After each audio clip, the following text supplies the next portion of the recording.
Welcome to Virtual Gist and Skills. My name is Nancy. In today's Skill Matters, what we have for you is how to make our homemade tomato easy paste recipe. There is time and season for everything.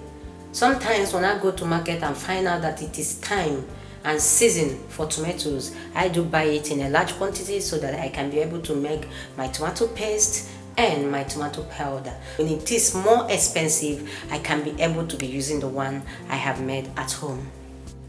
So making this tomato paste is very easy and simple.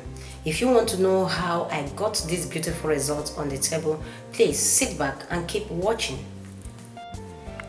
You know, it is very important to be sure of what you eat. It is also good for you to do yours at home.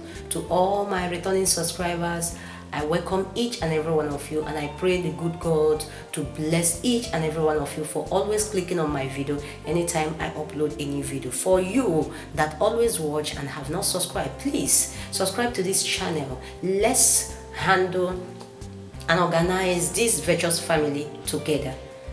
Subscribe with a notification bell so that anytime we upload a new video, you will be one of the people that will be notified. Like our page after watching. Share this video if you see anything interesting that you would like others to see.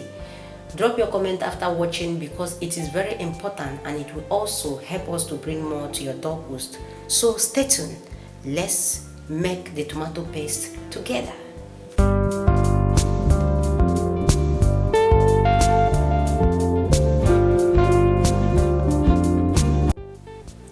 Right now, this is the tomato I'm going to use to make the homemade tomato paste. If you view closely, you will see that it is not too big in size or too small in size.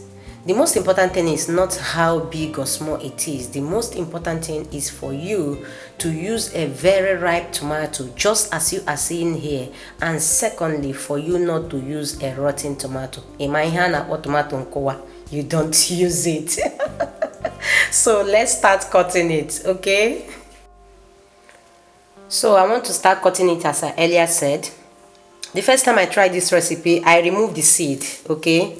I removed the seed from the tomatoes. You can still peel it if you want, but I wouldn't like anything that wastes my time so much, because that first day I wasted a lot of time while doing one particular thing. But today I don't want to waste that time. But if you have the time of peeling the back and at the same time removing the seed, okay, it all goes. But I don't have that time now. But what I will do is that I will sieve the seed out after the whole thing. Yeah.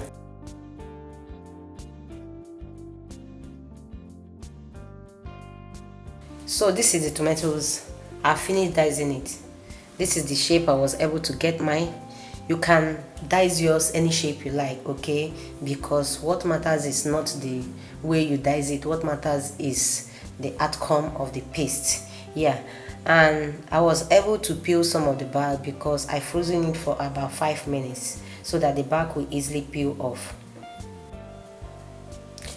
Please do not overfroze the tomatoes, because if you overfroze the tomatoes while cooking the tomato paste, the tomato might be asking you, "Auntie, are you cooking a tomato paste or tomato paste is cooking you because of too much water?" So you know tomato contain a lot of water, so you don't have to overfroze it to avoid that too much water. So let's get into cooking it. One more thing, if you want the color to be so booming, you can add your sweet pepper. It will also boost the color. Yeah. Right now the tomato is on the heat. We will allow it to cook for 1 hour. Please, on this stage, you can blend it before cooking it, or you cook it before blending it. But for me, I like cooking it before blending it so that I will get rid of everything called seed.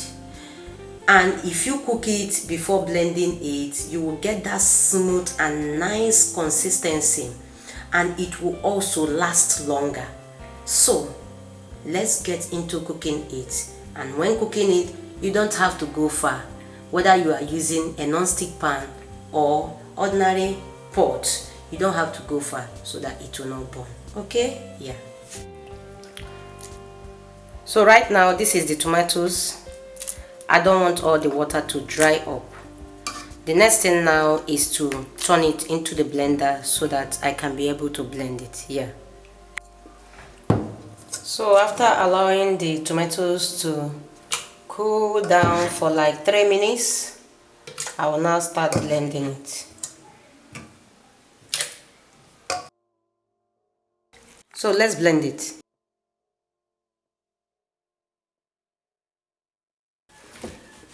After blending it, I will now turn it inside my drainer.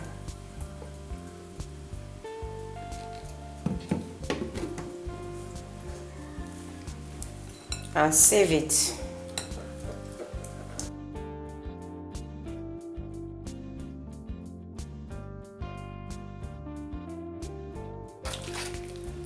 This is how you keep doing it.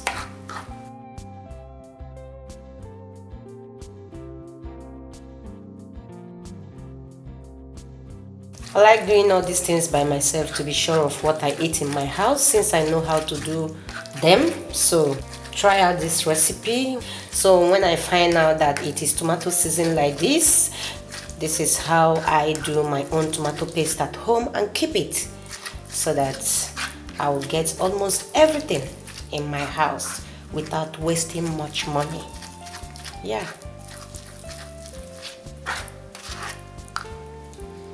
This is what I was able to get out from all the tomatoes. So this is the paste itself. So the next stage now is to put it back to my pot and simmer it again to make sure that there will be no moisture left. Okay.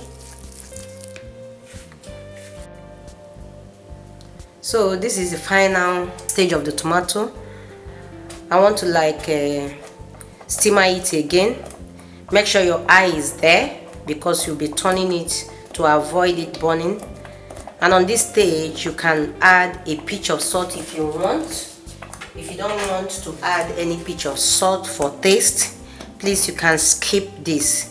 So this is how I will leave it and be turning it like this until it is finally dried.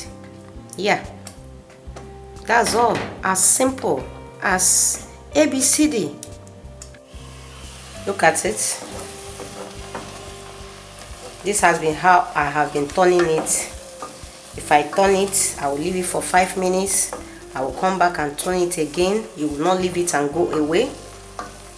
If you watch, you will see that the color is coming out. Once it is finally simmered now and cool down, you will see that the color will boom out well. Yeah.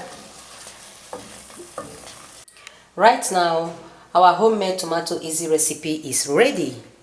As you can see it, please, on this junction, you can add groundnut oil if you want. But for me, I don't like adding groundnut oil while the tomato paste is still on the heat. I like adding groundnut oil when I remove it from the heat, then allow it to cool. When I want to put it inside my container, then I will add my groundnut oil. That's how I like it, and it has been helping me. So let's remove it from the heat and allow it to cool down. So right now the tomato paste is ready. As you can see, I want to start scooping it inside my container.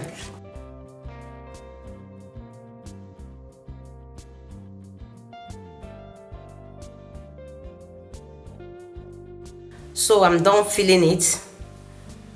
For the filling, you can use your ice cube tray if you want, so that when the thing is frozen, you can store it in your Ziploc.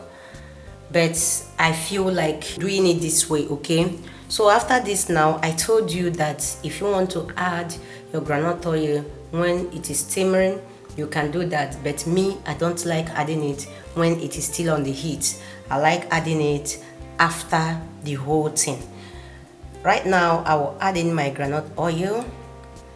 This groundnut oil now serves as a preservative, okay, to help it last very much longer. Yeah. I will now cover it and store it in my fridge. So this is all we have for you for today. Try this recipe at home to be very sure of what you eat. Thank you for watching. I will see you in my next one. Bye bye.